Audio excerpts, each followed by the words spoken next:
All right, shall we start now? All right.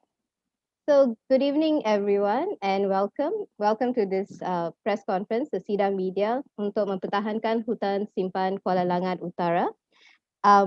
Just before we get started, this is to inform everyone that this session is being recorded, and concurrent to the press conference that's happening on Zoom, there is also an FB Live where members of the public can be part of this process. Firstly, we would like to thank members of the press that have joined us today. Thank you very much. This is a campaign to receive pledges from our ADUNs, the Ahli Dewan Undangan Negeri for Selangor, as well as MPs, members of parliament who have constituencies in Selangor, to join the effort by this coalition to ensure that the North Kuala Langat Forest Reserve is not degazetted, that it continues to be protected.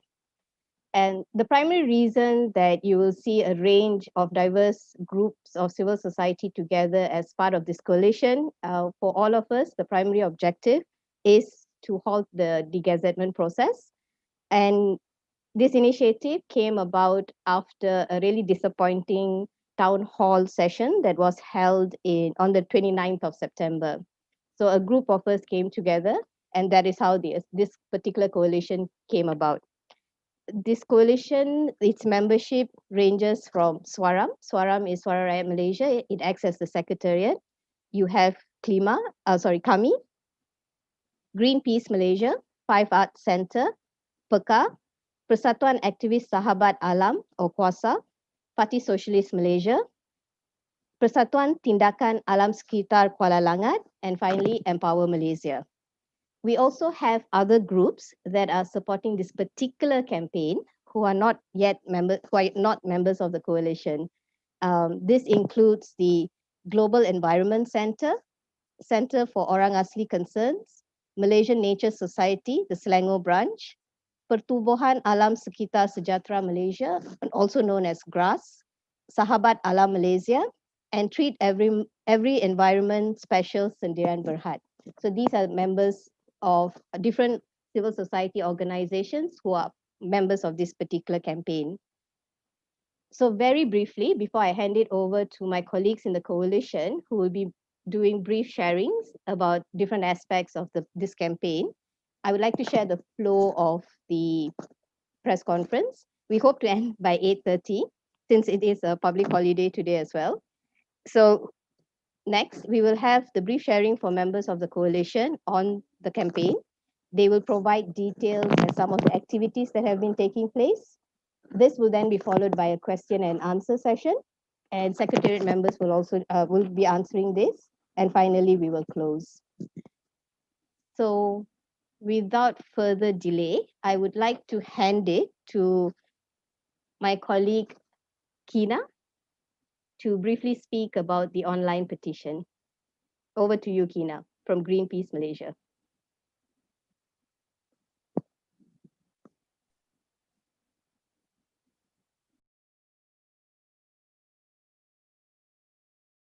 Okay. For the online petition, what we did was we sent a petition letter to Selangor's ADUNs and MPs. So that's through their email. So what we're trying to do is get the public to pressure the politicians to make the right decision. So we have hosted a website. I'm gonna send a link. So on this website, you can check out. So I'm gonna share my screen also so that you guys can see. Nadiah, I can't share the screen. Is it disabled for me? Or can someone share the screen from the link?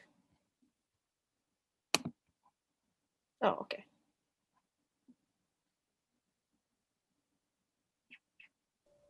You can try again, Keena. Yep.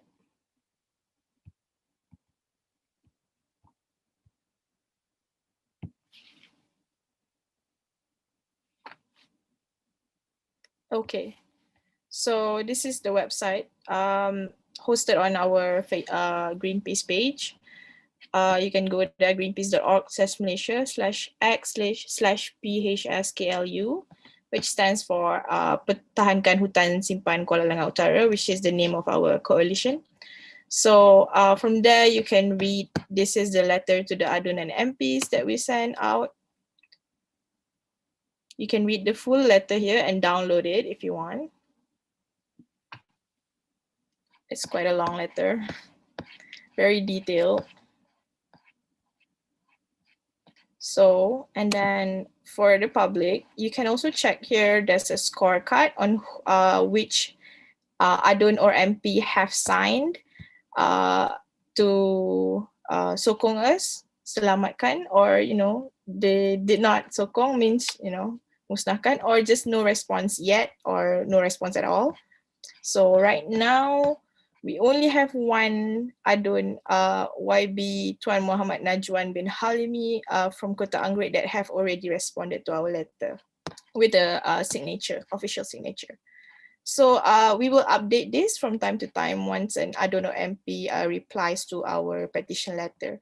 And we also have sokongan from Tuan Hanayo, MP, ADUN for MP for Segambut. So for the public, this part is the important part that we have. What kind of actions can you do? So we have email action or sharing on social media. So for the email action, I'm going to show you. You can click here and it will take you to this external site.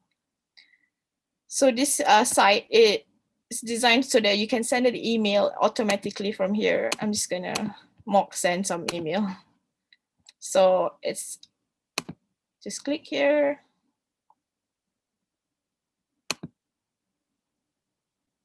So right now, yeah, this is what the email would look like. Then you can click send. So I think that's all I want to share. This is the name of our Gabungan and some logos. So I'll give it back to Dorathy. Thanks, Kina. That's awesome. Next, we have colleagues from the initiative. I'll call on Amanda and June.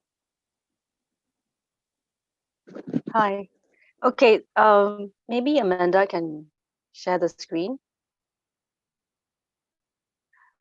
Yeah, so we are trying to put pressure on our ADUNs and MPs to be clear about their position on this forest reserve, whether they sokong or whether they bantah the Nyawata, the gazetment. So we came up with this logo. It's designed by artist Shaq Koyok. And it shows the slow loris, which is actually a species that's found in the forest. So when the forest goes, unfortunately, these species will be affected in a very detrimental sense.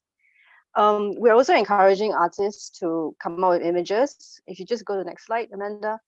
So we have two artists also who have designed images that we hope people can push on social media. And if you do push it out, please hashtag Hutan Pergi Mana, hashtag People Before Profits, hashtag Pertahankan HSKLU, hashtag Tolak Nyawata HSKLU, hashtag No Degazetment HSKLU. We'll put a list on that on our Facebook Live, the different hashtags that you can use. Well, this is going out on social media. We're also hoping to kind of remind the ADUNs and the MPs about their kind of responsibility as our elected representatives. So we've decided to gift them a plant each, sending these plants to the various sites in Selangor. It's a bit challenging under MCO, but we are trying to do that, and it will, following strict SOPs, it's going to take a few days.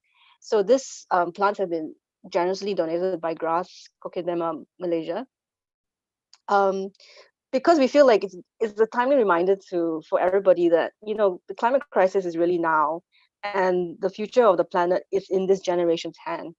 So as we hand this plant over, we just want our elected reps to really remember the kind of responsibility that not just them but each of us have in this crisis actually.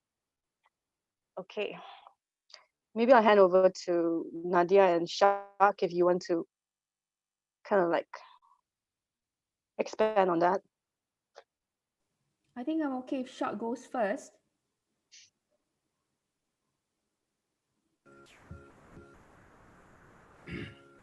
Hello, my name is Shaq Koyok. I'm actually from Kampung Orang Asli Pulau Kempas. The village actually is nearby to this forest, and this forest. Sorry to interfere, Shah. Can you be louder? I mean, it's quite very soft. Can't hear. Is it? Okay. Yeah, I'm Shaq Koyok. I'm Temuan people from the community Pulau Kempas village. So we got 5 villages, Orang Asli villages, surrounding this forest. So this forest is very sacred to Orang Asli of Temuan people near the area, and we go to this forest quite often to to practice our culture like hunting and fishing and looking for traditional medicine, and also to teach our younger generation about our history, because this forest is used to be our village. We live in this forest before we moved to this area now. This is actually basically it's not that far. It's like only about 1 kilometer away from the forest, and this forest is where I used to go a lot when I was younger. When I live in the village, I go there to fish, also camping, as well as to find medicinal plant for my father. My father is a shaman from the village. This forest is very important to my father, because if any patient want to find any cure, he need to go to the forest to find a medicinal plant. And this medicinal plant cannot be just planted on any places. Sometimes this plant only can grow in this forest. And also I want to stress about this land of forest is actually been gazetted in 1927 during the British time to Orang Asli near the area, and then we have the right to protect this village. As we don't, if we don't protect this village, it will just kill our culture. It will just kill the hope of Orang Asli in Malaysia. It will just destroy the environment. Also, it will kill all the native species of animal.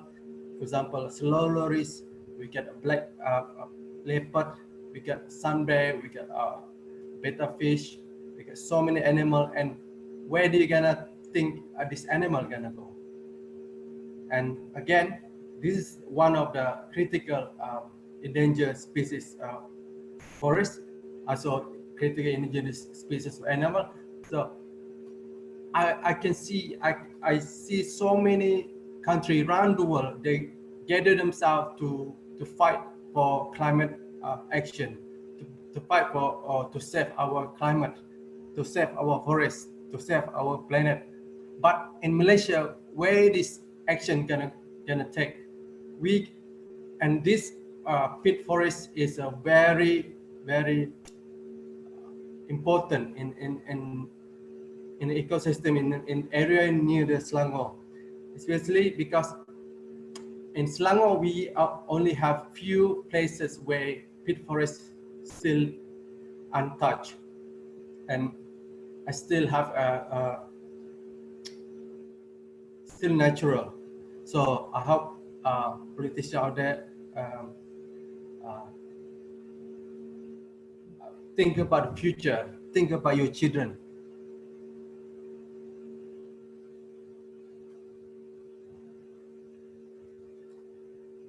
Yeah, I think that's it. Thank you, Shaq. for such really rousing words about your community. I just wanted to say, friends, campaigners, everyone here, supporters, we have seen how the rakyat have coordinated and centralized, aid and health efforts to each other during this pandemic. This camaraderie ataupun what we call as kita jaga kita, and the most recent rakyat jaga rakyat gives us a glimpse of what rakyat can do if we come together and work together in the face of a crisis. We have to build back better. So in the spirit of rakyat jaga rakyat, KAMY and everyone here is urging the civil society to put pressure on our MPs, ADUN, to take a serious stand to protect and defend the Hutan Simpan Kuala Langat Utara. I think most of the coalition members here have spoken much about the reasons why we need to protect not only for the ecological ecosystem, ecological functions of the forest, but also the defending the human rights of the Temuan community, as Shaq has mentioned so explicitly. I urge you guys after this to go to Greenpeace website. We will provide the link. I think all coalition members here, you can find the link on all sites, on all Facebook pages, and pressure our MP and ADUN to make the right choice for the people. They are our representatives. They have to listen to us. Otherwise, we can vote another person next time. So that's all from me. I'm passing the baton back to Dorathy. Thanks, Nadiah. Before we move to the question and answer with members of the press, I would, are there any members of the coalition that would like to say something?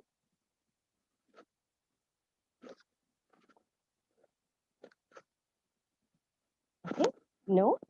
So, so we'll go into the second last part of this, which is the question and answer session. I think we only have 2 persons. Am I right, Suresh, from the media? Okay, I'm not very sure. I think, yeah. And also, I think some media, they say they will take in use the Facebook Live. Oh, okay. If they have questions, they'll post it there. Yeah. Okay. So there is one question, but the Secretariat will be able to answer this. Will there be a press statement after this? Suresh? Yes, I think I will come out with a press statement after this. And also, just to let the press know, we have released one statement on 10th of October regarding our stand on this HSKLU, Hutan Simpan Kuala Langat Utara. But definitely we'll release one more statement after today's press conference, just to reflect what the campaign is all about and what we are hoping to get from the campaign. Yes, definitely. Yeah. So just to reiterate that a statement was also issued, I think, a week back on this. But if there's any questions or concerns that is raised, maybe by the public in Facebook Live, and if we don't have time to answer it right now, we will be issuing another statement tomorrow highlighting the key points again.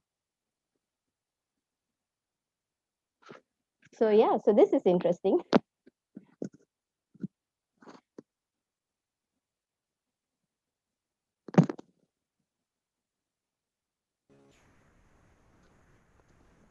And if anybody want to ask me anything about the Asli in the area during the COVID-19, let me know.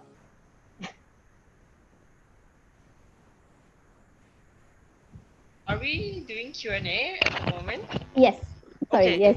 Sorry. Sure. Okay, I wasn't sure what's happening. Sorry, Okay, so my fault. thanks so much everyone for my question before we started was going to be what is the call to action for an individual watching this, right? And was it, I can't remember who said it, from Greenpeace, Kina, who said that we should, as individuals, we can, it's just a one click, okay, 2 clicks for the really lazy ones to submit our email of distress. Is there anything else as a rakyat that we can do as individuals? Because sometimes when, and I'm saying, when we look at this issue from a bigger standpoint, sometimes people think, deforestation is going to happen anyway. It's not my problem. It's too big. How do you make that, I don't want to say care, but how do you give them another way in that they can see for themselves? Because I know I've actually visited Kak Lisa and Abang Samso Shaq. And I mean, the only way was to see it, but can you guys maybe suggest another way for the rakyat to participate now that we're all stuck at home? Yeah, that's my really long but short question. Thanks. Thanks, Dee. I think because it's such a small group, can we answer the question as it comes instead of collating it? So would anyone from the Secretariat like to answer these questions? Is there something else in addition to the online petition by Greenpeace that the rakyat can take on? Oh, and can I add on one more to that? Of course. Is there an existing narrative in the media that you are really tired of seeing and you wish there were more of? Thanks, Steve.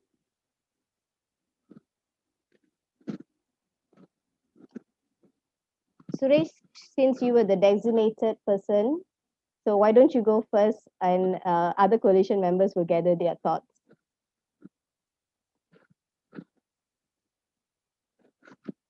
Oh, Suresh is not there. Maybe I can answer that. All right, thanks, Kina. Yeah, so like Dee asked, we have the website which you can keep on checking for which, I don't know, MP signed or didn't sign, or didn't want to sign. So other than that, you can of course share on your social media, but if you're like a little bit extra rajin, you can always just Google up your, I don't know, MP's number. They usually have an official phone number, and you can kind of harass them in that way. Yeah. Anyone else want to add? Thanks, Kina. I think Meena would also like, Meena Raman would like to add something to that. Thanks, Hi, yeah, thank you, Dorothy, and thank you to all the colleagues. My name is Meena Raman from Sahabat, Alam, Malaysia. I think if you're interested as a member of the public in this time of COVID, I think as Kina and Shaq and others have been saying, the easiest thing you can do is to really put pressure on your adons and your MPs. As you know, this is the only way in which we can get any reversal of the intention of the state government, because as far as the law was concerned, as Dorathy outlined in the beginning, under the Selangor enactment, they actually had a public inquiry, which according to the appeal letter, as you can see, was rather an insufficient and inadequate process, which was, for a lot of us who took part in that inquiry, it did not seem as a genuine inquiry actually. So public participation is very key. The law gives you the right. So even though people were not given a chance to take part widely, I think this is the moment your state government is responsible for this. So I'm in Penang, so I'm saying your state government.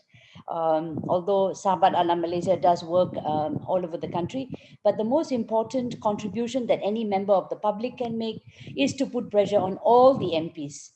And the adons, because this is your legal right as a concerned citizen. And the concern that was asked about what are you fed up with in terms of the narrative. I think the narrative that, development must take place, economic interests should prevail over all others. I think we can't have this anymore. I think the pandemic has already shown that what can happen when you have something like a climate emergency, when nature hits back. So why do we want to wait until another crisis happens?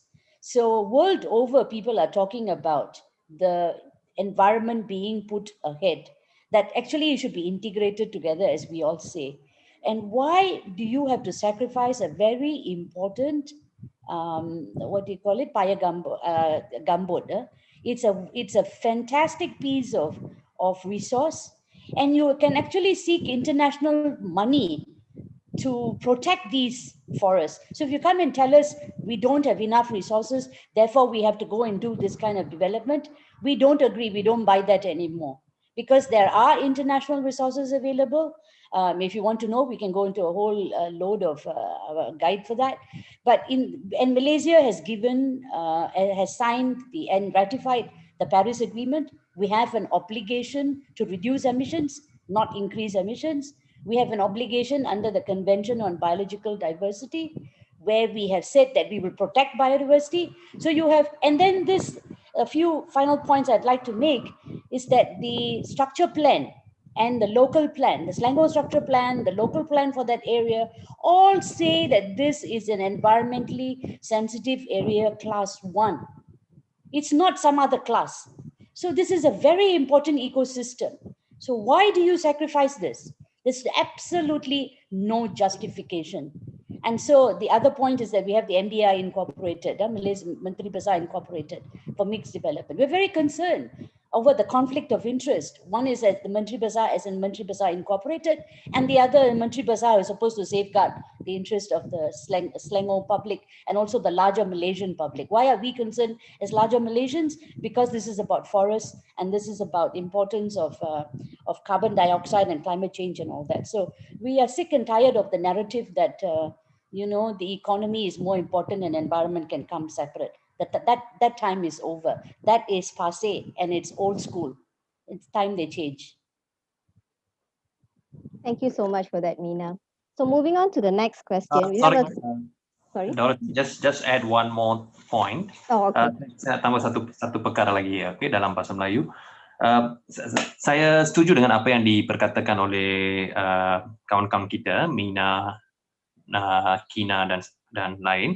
Satu lagi ialah kalau rakyat kita tengok petition untuk membantah pemansuhan HSKLU, lebih daripada 45,000 petition telah dihantar ke Kerajaan Negeri Selangor. Itu telah disebut sendiri oleh Kerajaan Negeri Selangor. Jadi bermaksud rakyat ada satu minat untuk menjaga hutan di Malaysia. Ada kepentingan, ada kesedaran. So selain daripada apa yang Kina sebutkan tadi, kita boleh masuk ke laman web dan hantar email kepada wakil-wakil rakyat. Saya rasa satu perkara yang penting ialah boleh tulis surat secara fizikal kepada Menteri Besar.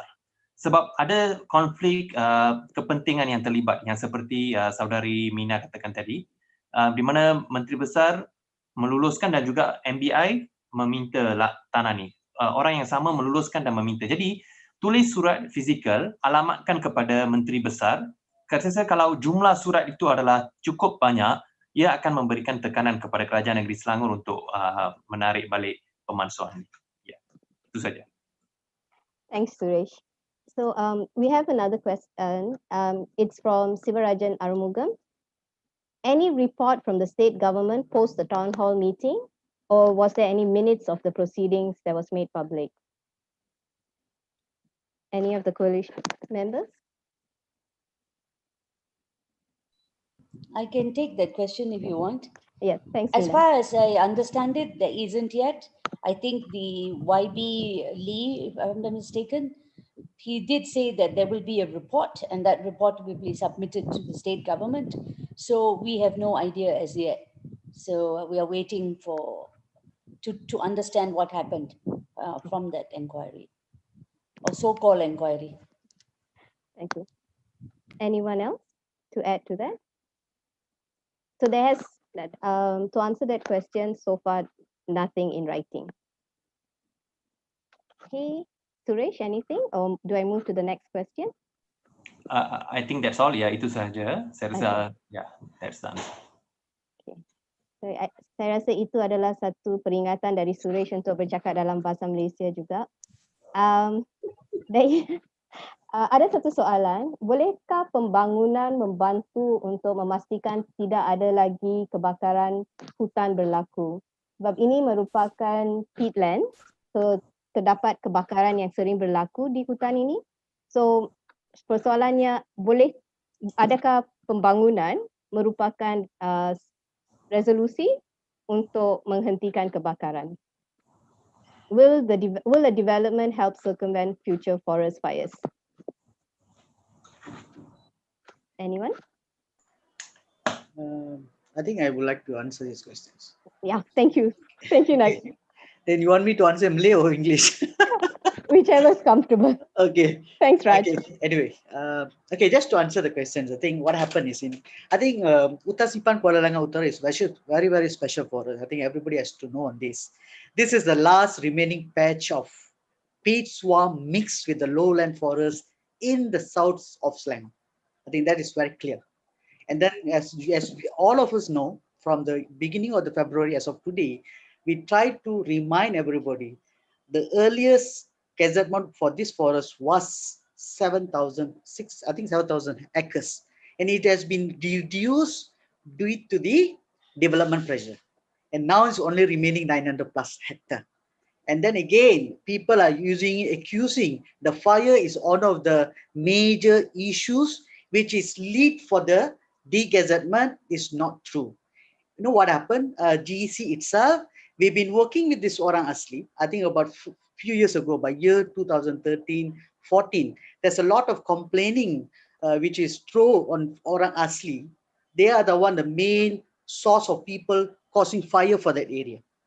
Then after 2014, GEC actively working closely with Forestry Department, Jaguar, even the 3 Orang Asli villages, which is located adjacent to the Kuala Langat Not for a Reserve. And we managed to stop from the 100 hectares been burned before, it has been drastically been reduced to 0.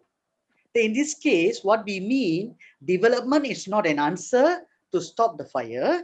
What we need is the people involvement, which they already show their responsibility. What I mean, the Orang Asli are living within that area. They aware the seriousness, they aware the importance of the ecosystem, they aware about the importance of the particular soil, especially the peat, and is also keeping and providing water source for the agriculture activities. They've been actively involved, they've been reduced the fire.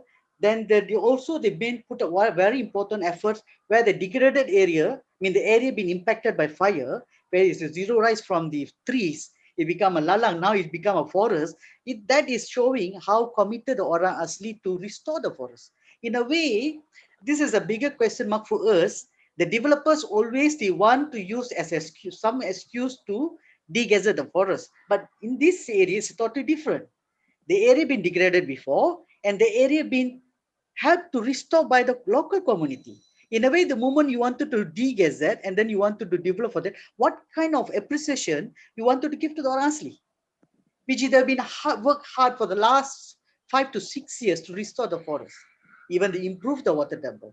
In a way, they improve the water table, there's no fire. At the moment there's no fire, there's no emissions. In a way, they are trying to bring back the entire Kuala Langat district to be a low carbon cities.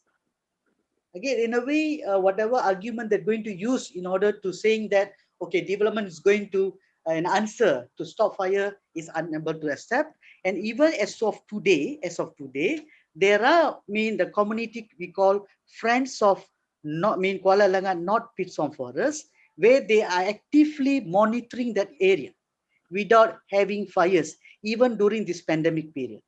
There are people are looking after the forest where they do a patrolling using motorbike and they're measuring the water tables, and they also notify to have all the respective stakeholders about the risk of the fire risk of that area to everyone, work together to reduce the fire. I think in a way, the community involves very strong for that forest. And then what we want, we would like to urge the state government, please reconsider, pull back your de-gazettement's ideas and remain as a community forest. That's much better. Thank you. Thank you so much, Raj. That was a very, very clear answer. Does anyone have anything to quickly add before I move to the next question? Okay. So there's a question from Sulin. Can you give a few scenarios? What happens if the state government continues with the degazettement versus stopping their plans to degazette? So what would be some of, I guess for us, it would be worst case scenario. What would we do then? May I? Yes, please go ahead. My name is Damien. I'm from Temuan Pelindung Khazanah Alam, Peka. Hi, Sulin. Thank you for your question. Okay, now we should not think about this or go to the scenario if the state government continues with the degazettement. Instead, we must go all out to urge the elected representatives that you have put in power. They are actually taking salary from your tax every month, and they must come out and answer not to their personal opinion on the matter of degazettement, but what are their elected, their voters, what are their voters' wishes for this Hutan Simpan. For instance, the member of parliament for Kuala Langat, okay, Dr. A. Xavier Jayakumar, this is what he said on the 14th of February this year. He said, ini menghantar mesej yang salah. Kami mempunyai sasaran melindungi hutan sebanyak 55.3% yang sepatutnya kami kena tambah lagi di kawasan hutan. Malah tanpa Sabah dan Sarawak. Tanpa Sabah dan Sarawak, peratus adalah kurang daripada 50%. Okay? He strongly urged the state government to cancel or to completely change the plans for Hutan Simpan Kuala Langat Utara.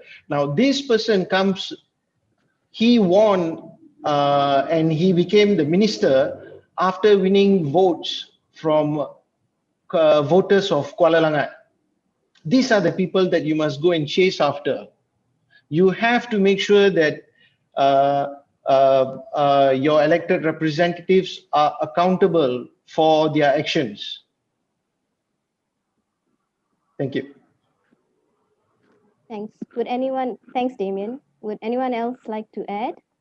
I think, Dorathy, I would like to answer something on this. Yeah, I think if you look at it, even though the degazettement plan has been rightly been announced by the Selangor state government, I think before they need to go ahead, whether yes or no, because they have to look at the existing plan, which I think has been, Meena been raised just now.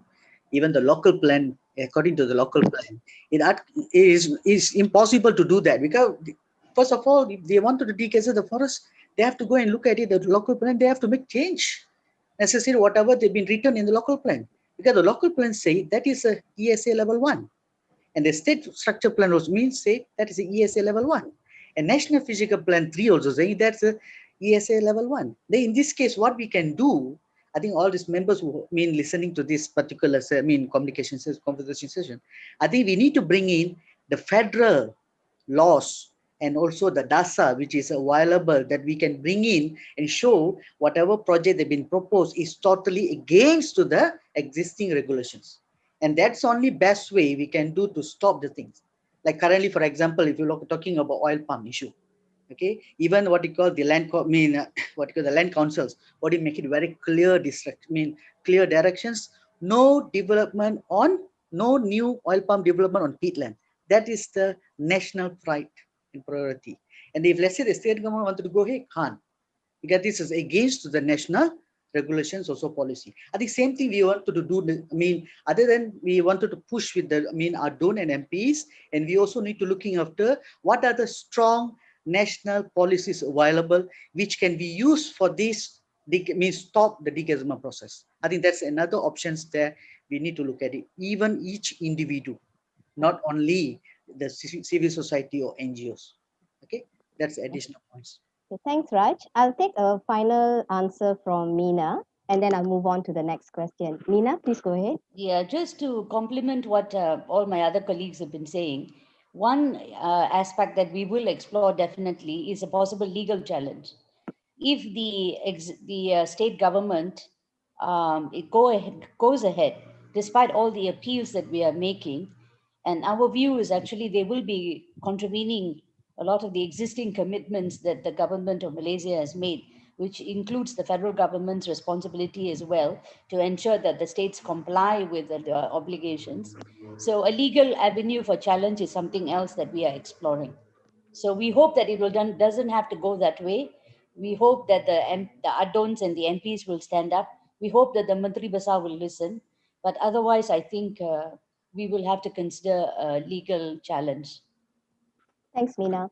Shaq, I think there are some things that you would like to say. Would you like to take this opportunity? Yeah, thank you. It's a question about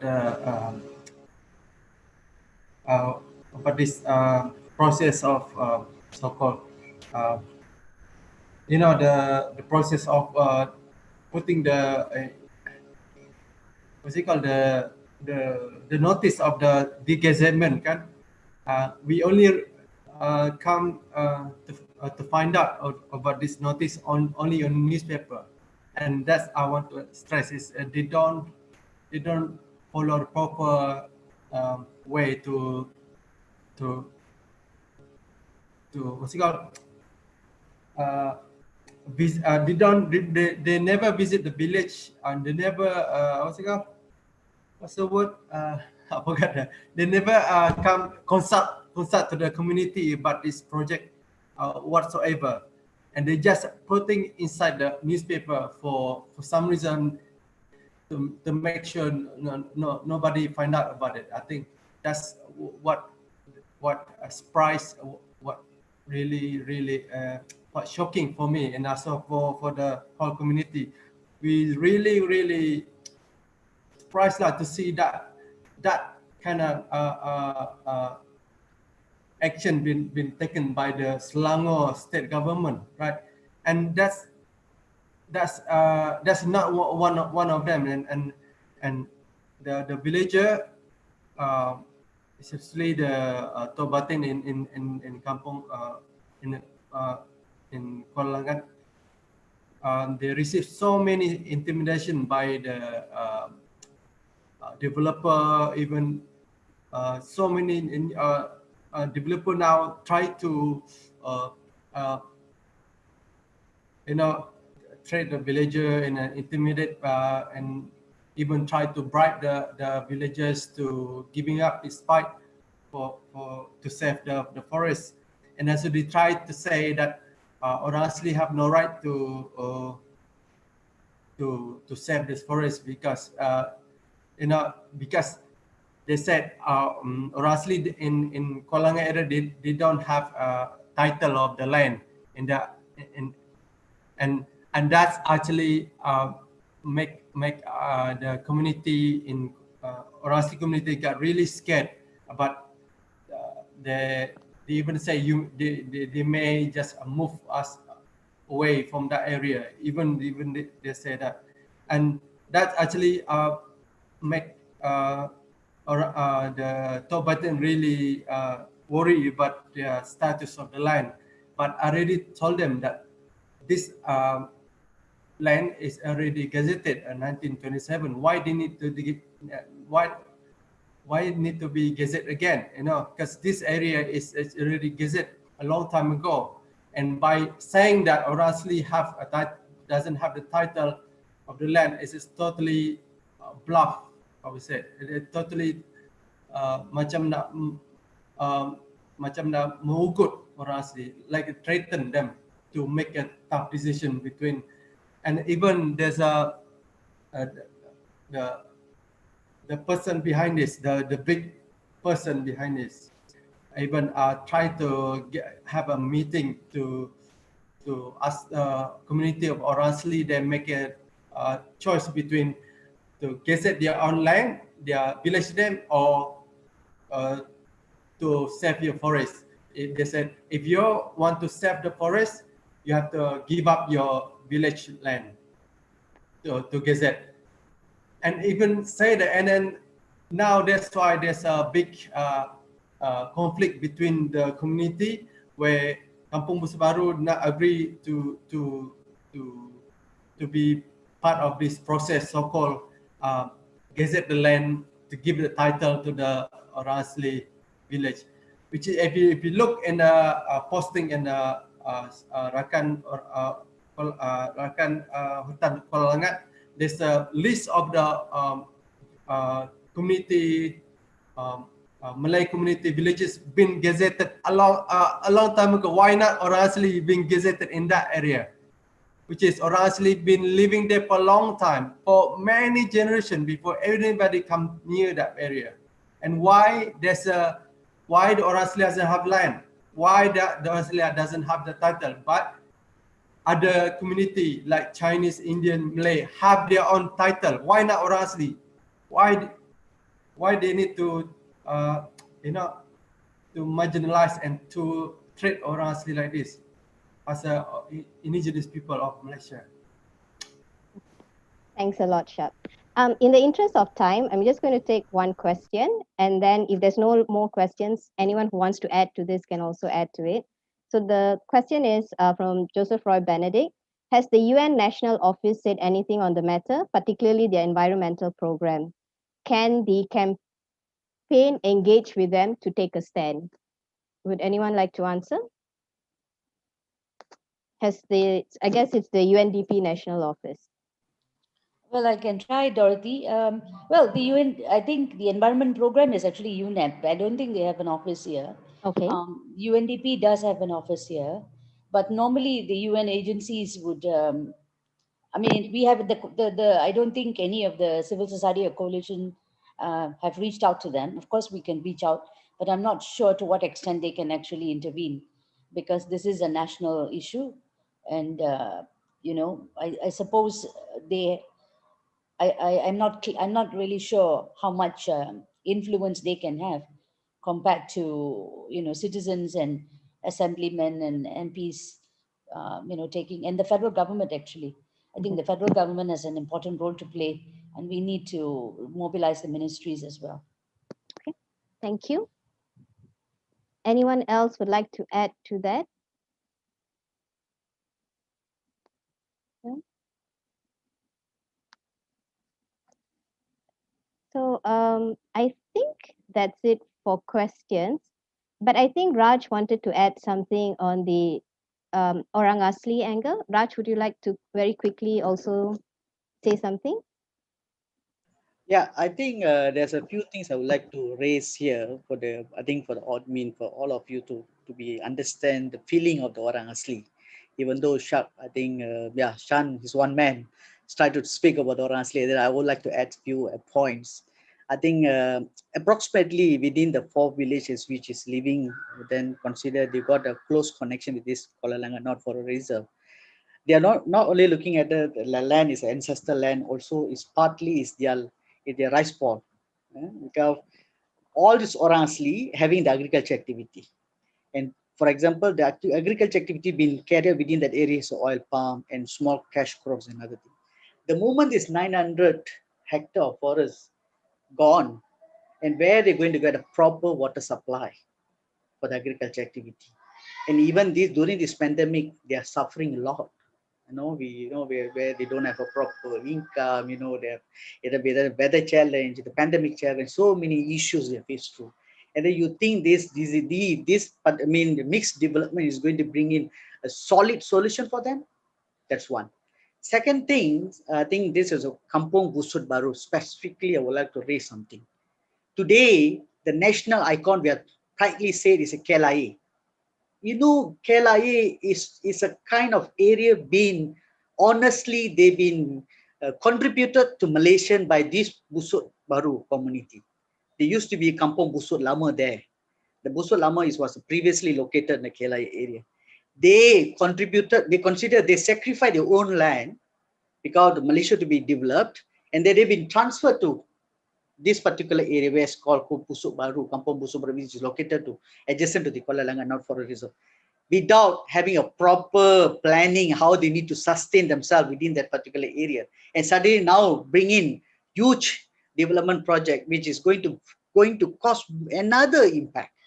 In a way, the people are living in Busut Baru, whenever I interview personally, this is partly is their personal safety threats which the Malaysian government not looking after deeply about their generations, which is they already sacrificed the ancestral land and now they are being relocated here. It's become another ancestral land and they're not paying serious attention.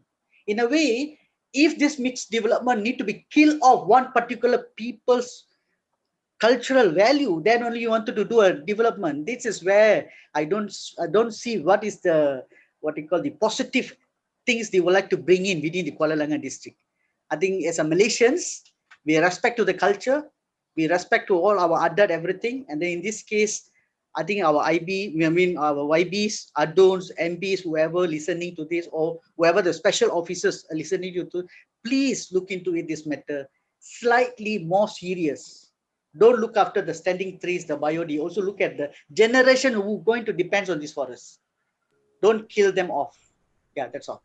Thanks. Yeah, I like to add more to Raj. I think that's very important because during the COVID-19, it's a proof that a lot of community in the area, especially Busuk Baru, Bukit Ceding, this orang asli villages, Bukit Pera, Bukit Kemandul, Pulau Kempas, a lot of villages, the community they lost their source of income because they cannot go to work. The only place for them to find the protein is to go to this forest because we got a lot of fish in there. They can just fish. They can have they have a lot of wild vegetables as well. And during the COVID-19, this forest actually basically saved their life from being starved. And another thing is why the government, Selangor government or MBI really desperately want to develop a city on the forest. If you really desperate want to build some mixed development, why don't you go find any palm oil plantation area or any plantation or just it really doesn't have any connection to any community there? Why they have to choose nearby orang asli area? Why they have to be orang asli area? Almost every case in Malaysia always orang asli. That's it. Thanks, Shaq. Yep. I think nothing's that is a very, very good question, which I think the rest of us should actually hold both the state government and the federal government to answer this question. And just to quickly wrap up, before I hand it over back to Suresh for closing, it is very, very clear. One of the reasons why Empower was part of this coalition, it was because of the diversity of different actors, civil society actors that came together, recognizing one, the rights of the indigenous community, as well as the environmental impact. But ours was also the fact that currently in Malaysia, our politicians, our elected representatives don't seem to be acting in the best interest of the people, right? And I think colleagues like Meena and all has pointed up, the development design that for a very long time Malaysia has been using has been detrimental. And this needs to have a massive rethink. We need transformational kind of policies in place. And we should not only be seeing our politicians, whether at the state level or federal level during elections, they should actually be listening to us on a daily basis. It's called a functioning democracy. Only when that happens, they should not only visit us during election period. And development policies really need to be transformed in this country.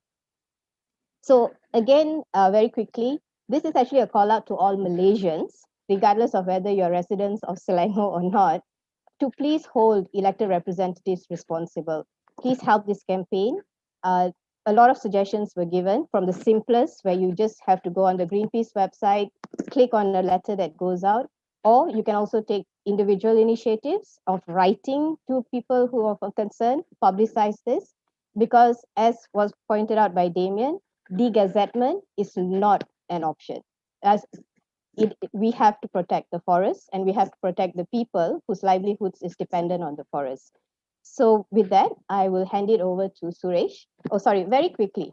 There was very few media present here today.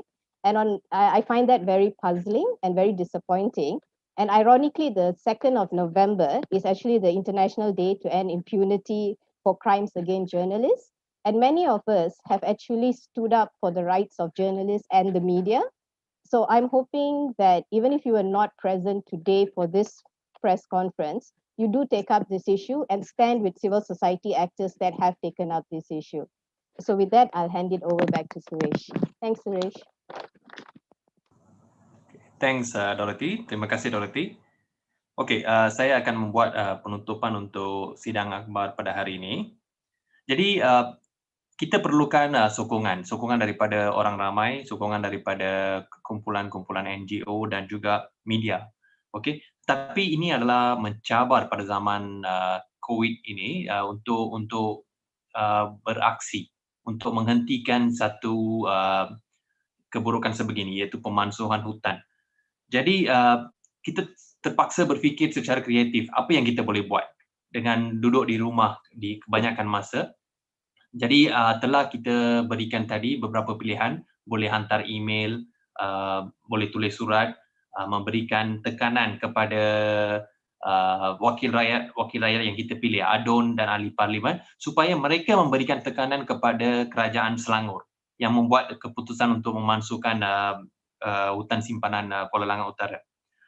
Dan juga saya rasa untuk media, media boleh sentiasa kembali dan merujuk kepada laman web Greenpeace, di mana kita telah letakkan yang seperti Kina tunjukkan tadi, saudari Kina, kita telah letakkan bilangan ADUN dan ahli parlimen yang menyokong kempen ini.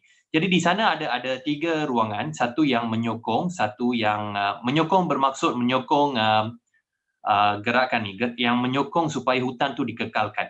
Membantah ialah membantah supaya hutan tu dimansuhkan, dan juga ada satu ruangan yang disebut tiada respon. Okey.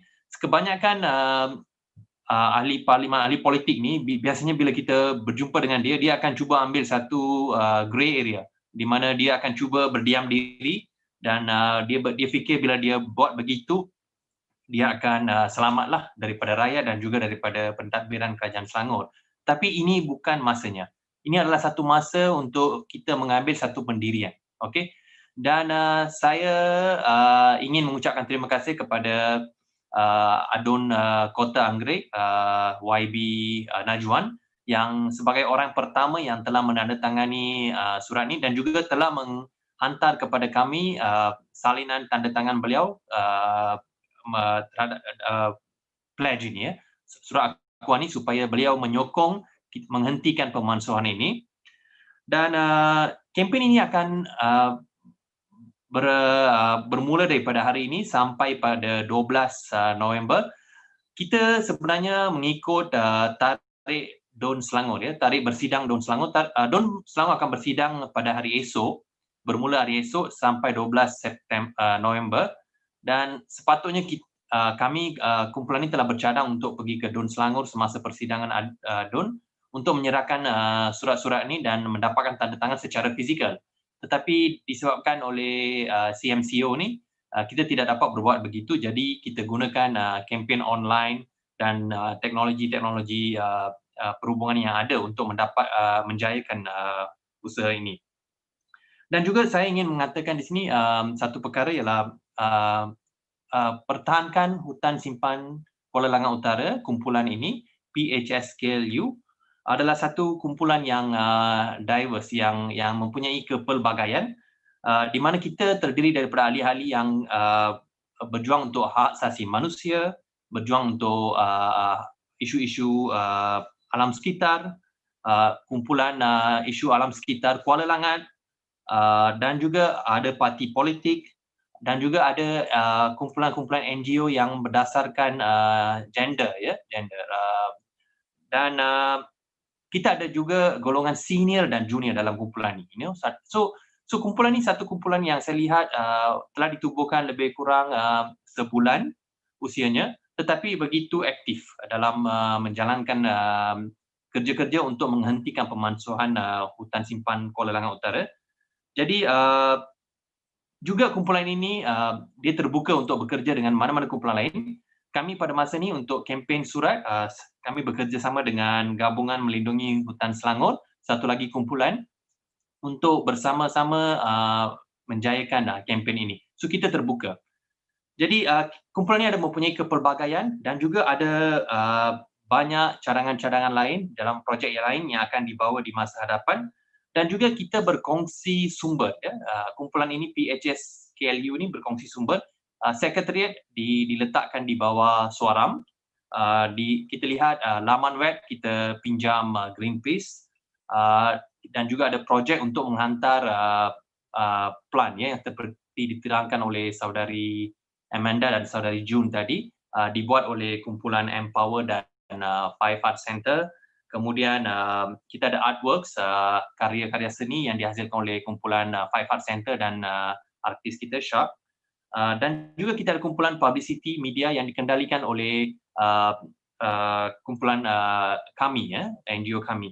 So kita berkongsi sumber. Jadi kumpulan ini dia mempunyai kepelbagaian, berkongsi sumber, dan kita berharap kesemua ini kita boleh gunakan dalam kempen ini untuk mendesak Kerajaan Selangor menghentikan pemalsuan HSKLU. Jadi siapa yang hadir pada hari ini, rakyat Selangor dan juga rakyat Malaysia secara amnya, kita berharap dapat memberikan tekanan dan juga kepada media. Mungkin boleh berkongsi sidang akhbar ini dengan kawan-kawan anda di dalam media yang lain supaya boleh diterbitkan dan sampai kepada lebih ramai kawan-kawan media dan boleh diterbitkan. So itu saja ulasan saya untuk hari ini, penutup saya untuk hari ini, dan saya mengucapkan terima kasih kepada semua yang hadir, ahli-ahli gabungan PHSKLU, ahli-ahli gabungan Melindungi Hutan Selangor, kawan-kawan media dan juga kepada rakyat-rakyat sekalian yang sedang menonton secara FB Live. So terima kasih. So kempen ini saya ingatkan sekali lagi bermula daripada hari ini sehingga 12 November. So kami berharap dalam tempoh masa 2 minggu ini lebih kurang boleh memberikan tekanan kepada wakil rakyat anda, ADUN atau ahli parlimen, dan juga kalau ada inisiatif sila tulis surat kepada Menteri Besar Selangor sendiri. Okey. Terima kasih. Sehingga kita berjumpa lagi. Salam perjuangan.